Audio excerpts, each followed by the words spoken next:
મારું નામ સુથાર રમેશભાઈ મગનભાઈ, ગામ દેણબ, તાલુકો વિસનગર, જિલ્લો મહેસાણા.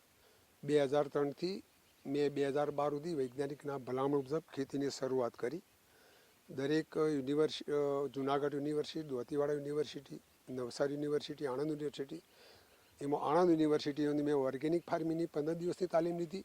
5 દિવસ મેં IPM ઇન્ટિગ્રેટેડ પેસ્ટ મેનેજમેન્ટ, 3 દિવસ નિંદણની તાલીમ, 5 દિવસ મેડિસિનલ પાકોની ખેતી, એ દરેક પ્રકારની તાલીમો મેળવીને પછી મેં કૃષિ વિજ્ઞાન કેન્દ્ર, આત્મા પ્રોજેક્ટ, ખેતીવાડી બાગાયત ડિપાર્ટમેન્ટ સાથે હું જોડાયો. 2012થી મેં પ્રાકૃતિક કૃષિની મારા 1 એકર જમીનમાંથી મેં શરૂઆત કરી.